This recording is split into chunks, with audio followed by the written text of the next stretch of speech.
দীর্ঘদিন ধরেই লাল বলের ক্রিকেটে বিশ্বের অন্যতম পরাশক্তি হিসেবে গণ্য হওয়া ভারত হঠাৎ করেই যেন গৌতম গম্ভীরের অধীনে এক প্রকার খেই হারিয়ে ফেলেছে। একসময় প্রতাপশালী দলটা যেন ভুলে গেছে জিততে। তাই তো প্রশ্ন ওঠে, এই দায় আসলে কার? ভারত ঘরের মাঠে ইতিহাসে মাত্র 3বার টেস্ট সিরিজে হোয়াইট ওয়াশ হয়েছে। তার মধ্যে 2বারই এই ঘটনা ঘটেছে গম্ভীরের অধীনে।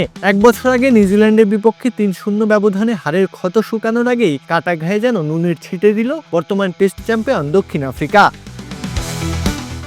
গম্ভীরের কোচিং পদ্ধতি ও শুভমান গিলের ক্যাপ্টেন্সি উভয়ই এতে প্রশ্নবিদ্ধ হচ্ছে। অবশ্য সমালোচনার সূচালো তীর বেশিরভাগ ধেয়ে আসছে গম্ভীরের দিকে। ঠিকঠাক একাদশ সাজাতে ব্যর্থ হচ্ছেন, পারফর্মাররা সুযোগ পাচ্ছেন না, প্রপার ব্যাটার না নিয়ে অলরাউন্ডারদের দিকে বেশি ঝুঁকছেন, যা ব্যাটিং লাইন আপ দুর্বল করে দিচ্ছে। এমনকি সরফরাজ খান কিংবা অভিমন্যু ঈশ্বরনের মতো ধারাবাহিক ক্রিকেটারদের তিনি উপেক্ষা করে যাচ্ছেন। দায়টা গিলকেও দিচ্ছেন অনেকেই। কৌশলগত সিদ্ধান্ত নেওয়ার ক্ষেত্রে তরুণ এই ক্যাপ্টেনকে নিষ্ক্রিয় মনে করা হচ্ছে। ম্যাচ পরিস্থিতির সাথে পরিকল্পনার সামঞ্জস্য খুঁজে না পাওয়াও ব্যর্থতার আরেক কারণ হিসেবে উঠে আসছে। শুধু তাই নয়, সমালোচনার আগুনে পুড়তে হচ্ছে নির্বাচক অজিত আগারকারকেও। যদিও স্কোয়াড নির্বাচন পর্যন্তই কাজটা তার, কারণ বর্তমান প্লেইং 11 নির্ধারণের মূল ক্ষমতা কোচ ও অধিনায়কের কাছেই। ফলে আগারকার পরিস্থিতি বুঝলেও খুব বেশি হস্তক্ষেপ করতে পারছেন না।